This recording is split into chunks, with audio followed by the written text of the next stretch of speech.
মিডিয়ার সামনে লিখিতভাবে জানিয়ে দিক যে তারা এই অনুদান নেবে না, তাই ঝামেলা মিটে গেল। কবে ভোট হবে সেটা সরকার ঠিক করবে, কবে নিয়োগ হবে সেটা সরকার ঠিক করবে, আর সরকার কবে কি ঠিক করবে, কবে করাবে সেটা সরকারের মতো চলবে, দু চারটে চোট্টা বদমাশের কথায় নয়। কিন্তু আমরা তো এও ছবি দেখি যে মুখ্যমন্ত্রী ক্রীড়া এবং সাংস্কৃতিক অনুষ্ঠানের জন্য 2 কোটি টাকা বরাদ্দ করেছে। একটু বৃষ্টি হলে মেডিকেল কলেজের মতো জায়গাগুলিতে বেডের তলায় জল থই থই করছে, তাহলে সেই চিত্রগুলো কবে বদলাবে? তারা তো বলছে এটা কোথাও গিয়ে বিলাসিতা হয়ে যাচ্ছে যে সাংস্কৃতিক অনুষ্ঠানে 2 কোটি টাকা, সেখানে এরকম অবস্থা বর্ষাকালে হয়। আমি আপনাকে অনুরোধ করব, দয়া করে একবার পিজির উডবার্ন ওয়ার্ডটা ঘুরে আসবেন, আর তারপরে গুগল বা স্মার্টফোনে লন্ডনের কোনো হসপিটালের ছবি দেখবেন, দুটোর মধ্যে পার্থক্য দেখতে পেলে আমাকে বলবেন। আচ্ছা, মেডিকেল কলেজ কেন নয়, আরজিকর করে নয়, আপনি উডবার্ন ওয়ার্ডে কেন চলে যাচ্ছেন? এক সেকেন্ড, আরজি করে যান না, আরজি করে যান, মেডিকেল কলেজে যান। বাংলার স্বাস্থ্য পরিকাঠামো দেশে সেরা, মমতা ব্যানার্জি বা তৃণমূল কংগ্রেসের রিজু দত্তর বলার দরকার নেই, কেন্দ্র পুরস্কার দিয়েছে, কেন্দ্র এবছর পুরস্কার দিয়েছে যে স্বাস্থ্য পরিকাঠামোতে বাংলা সেরা। তার মানে বাংলায় যারা বাস করেন, আমার আর আপনার মতো মানুষ বা এই যে কুৎসাকারীরা যারা বাস করে, তারা ভারতবর্ষের সেরা স্বাস্থ্য পরিকাঠামোটা পাচ্ছে। অবশ্যই সেটা কি 100% পারফেক্ট আমি বলছি না, কিন্তু 2011-র আগে যা অবস্থা ছিল আর এখন যা অবস্থা, আকাশ আর পাতালের ফারাক। না, তারা সিপিএমরা বলছে যে আমরা মানুষের চিকিৎসার দিকে নজর দিতাম, তারা ঠিকমতো ওষুধ পাচ্ছেন কিনা। উনি শুধু নীল সাদা রং আর বড় গেট করে মানুষকে দেখায় যে আহা আমার কি স্বাস্থ্য ব্যবস্থা। কে বলছে? বিকাশ রঞ্জন ভট্টাচার্য।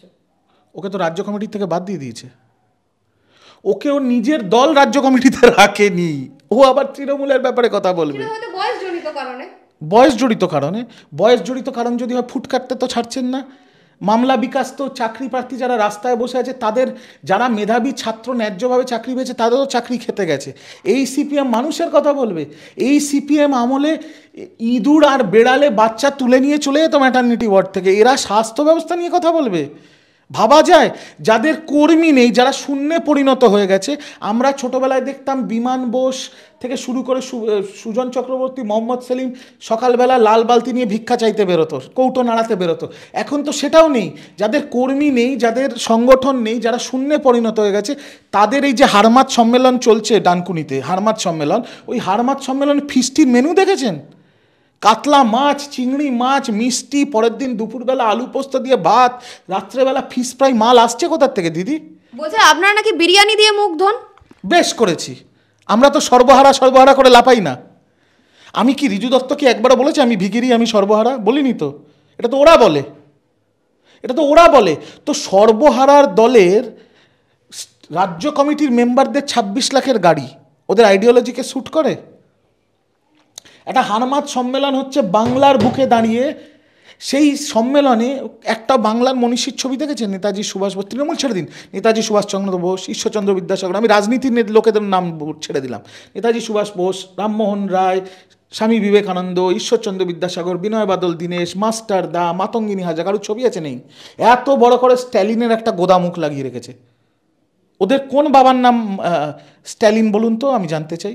তার সাথে কি প্রাসঙ্গিকতা আছে বাংলার? এরা আবার কথা বলবে? এদের আমি কি বলবো, আমি না আবেগতাড়িত হয়ে যাই। এদের হাতে তো অনেক অত্যাচার সহ্য করেছি। এদেরকে বলুন যতটা কম বলা যায় ততটা ভালো। আর আমি বলবো আপনার চ্যানেলের মাধ্যমে, বিমান বাবু, তিনি সিনিয়র বলে বাবু বলে সম্মানটা দিচ্ছি শুধু, সুজন চক্রবর্তী আর মোহাম্মদ সেলিমকে মমতা বন্দ্যোপাধ্যায়ের বাড়িতে 1 ঘটি জল নিয়ে যেতে, সেই 1 ঘটি জল দিয়ে মমতা বন্দ্যোপাধ্যায়ের পা ধোয়াতে দিয়ে, সেই জলটাকে সংগ্রহ করে রেখে রোজ সকালে চন্নামৃতর মতো খেয়ে নিজেদের পার্টি অফিসে যেতে। কেন বলছি? কারণ মমতা ব্যানার্জির দয়াতে সিপিএম পার্টি আজকে রাজনীতি করছে বাংলায়। আবার আপনারা প্রশ্ন করবেন কেন বললাম এত বড় কথা?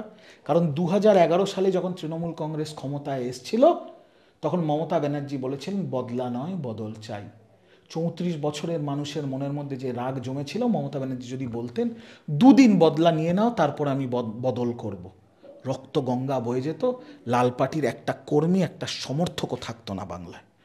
তাই আজকে ওরা যে সম্মেলন করছে, ওরা যে বড় বড় ফুটানি মারছে, প্রেস কনফারেন্স করছে মোহাম্মদ সেলিম, মমতা ব্যানার্জির দয়ায়, মমতা ব্যানার্জির উদারতার জন্য, এটা বলে দিও।